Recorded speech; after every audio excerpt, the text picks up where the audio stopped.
Hi, this is Scott Garibay, and today I want to talk about Dungeons and Dragons, and I specifically want to talk about talent beyond the medium.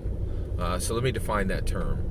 And also just to be clear, Dungeons and Dragons draws talent far beyond its perceived medium. So basically, the most charismatic, confident, intelligent people in multiple industries are being drawn to Dungeons and Dragons at an inordinate rate, far beyond what its perceived medium is. All right, so let me explain why I'm talking about this, and then we'll talk about it from the D&D perspective. So, a lot of fantastic, best of 2022 lists are coming out, right?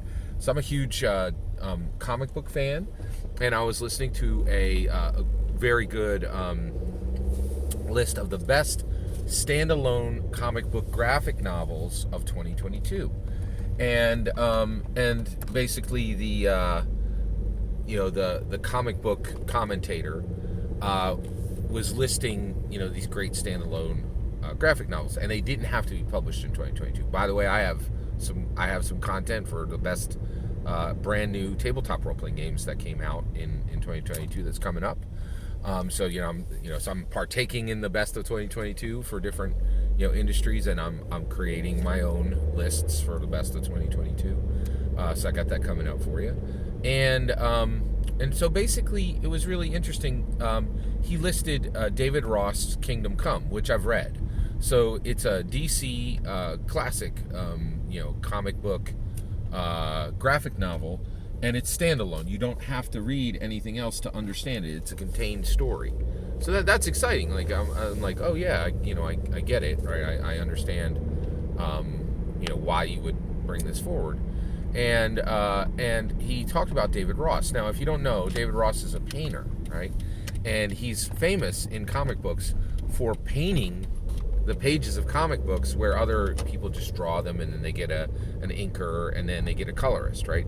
Well, David Ross paints it, right? And so this person is like, hey, and then he stopped and he said, this graphic novel is done by this painter, but just so you're aware, David Ross, he's painting comic books, but the reality is you could take any of his paintings out of a comic book and put them in the Louvre, and they would fit there. He's a world-class painting artist talent, right? And he is talent, and what he was saying, in my humble opinion, is he's talent beyond the medium. And he was saying, we're lucky to have David Ross painting comics.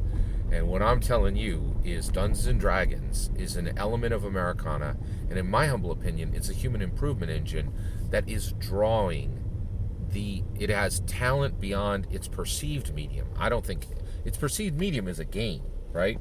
And the reality is, if it's a game, just look at the talent it's drawing.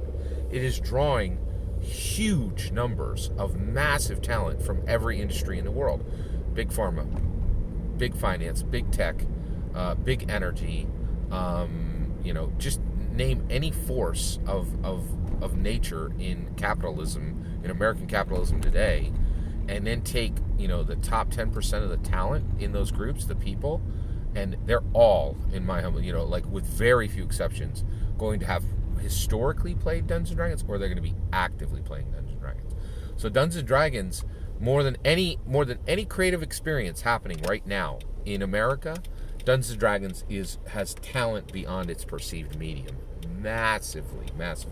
It has so much talent beyond its perceived medium. It's a really big deal, and it draws these people because I think people fundamentally, when they see Dungeons and Dragons, they're like, the math don't work on this, right? You're telling me this is a game, but it does so many things no game in the world does, right? And they fundamentally believe and see there's something more, and I think that's why we have so much talent beyond the medium, just like comic books have David Ross.